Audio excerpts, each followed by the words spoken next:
如果你是一个对音质有要求的游戏玩家，那么今天介绍的这款耳机你一定不能错过。众所周知，头戴式耳机在音质、舒适度、降噪方面有着更强的优势。相比较于其他类型的耳机，它有着更好的沉浸感。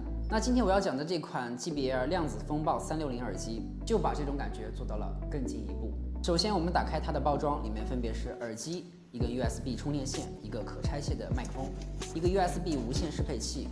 量子风暴360的整体外观精简干练，机身整体呈现黑色。由于采用了轻量化的设计，整个耳机的重量只有255克。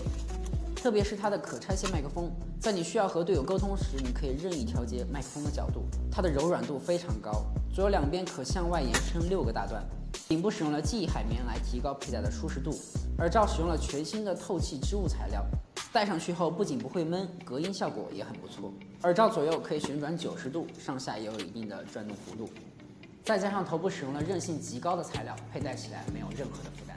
麦克风一拆也能充当个蓝牙耳机，无论是带着它打游戏、听歌、看电影都非常的舒适。接下来就是量子风暴360的一些主要按键，基本都在左耳罩，分别是 Chat Max 平衡旋钮，可以用来平衡游戏语音和游戏声音的大小，对于爱开黑的小伙伴来说应该非常有帮助。还有就是音量大小的调节旋钮，麦克风开启关闭按钮。USB 接口和麦克风插槽。接下来就是它的配置了。在音质方面，量子风暴360采用了40毫米铀磁铁驱动单元，有一套 JBL 专用的特殊声学算法，驱动内可以实现虚拟7.1的调节。这个就是我们量子风暴360的一个驱动界面。最上方一栏分别是耳机当前的音量大小、麦克风输入、平衡器偏向程度。音效开关第一栏是均衡器，大家可以根据自己的喜好来调节。第二栏就是量子风暴360的最大特色，音效虚拟7.1。如果你是玩游戏，可以调节为精准或平衡；如果你是看电影，就设置为沉浸。而且它还可以根据你头的大小来调节声音的远近，很大程度上的增强了音效的代入感。第三栏就是一个麦克风的设置，还有系统软件的版本及更新。说了那么多，接下来就用这款耳机实际体验一下。我分别用它测试了《战舰世界》、酷飙车神、绝地求生3款游戏。在《战舰世界》这类战争游戏中，量子风暴360的 Quantum Sound 技术可以比较好的还原出各种声音细节，大炮的轰鸣声响亮但不炸耳，游戏的背景音乐环绕四周，炮弹击中船只的声音，让你完全沉浸在激昂的海战中。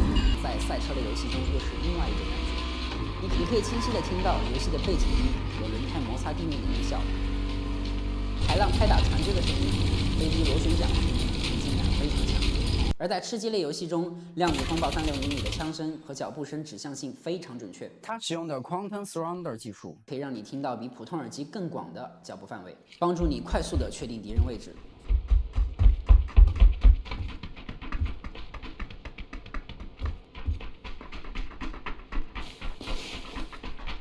总的来说，量子风暴360作为一款电竞耳机，它的表现在电竞耳机中也算是佼佼者。再加上它使用的是2.4G 的无线连接和无线蓝牙。上1分钟我还在无线连接打着游戏，下1分钟我女朋友就用它在平板上玩起了吃鸡，2种连接丝滑切换。而且它的降噪效果也很不错，即便你的隔壁邻居正在弹钢琴，也丝毫不会破坏你在游戏里的沉浸感。在电竞耳机日益内卷的今天，喜欢捣鼓声音的 JBL 也不甘示弱，顺势拿出了这款量子风暴360。它配置好，舒适度高，音效好，降噪强。对于一个既追求轻便又追求音质的你来说，何不趁现在入手一个呢？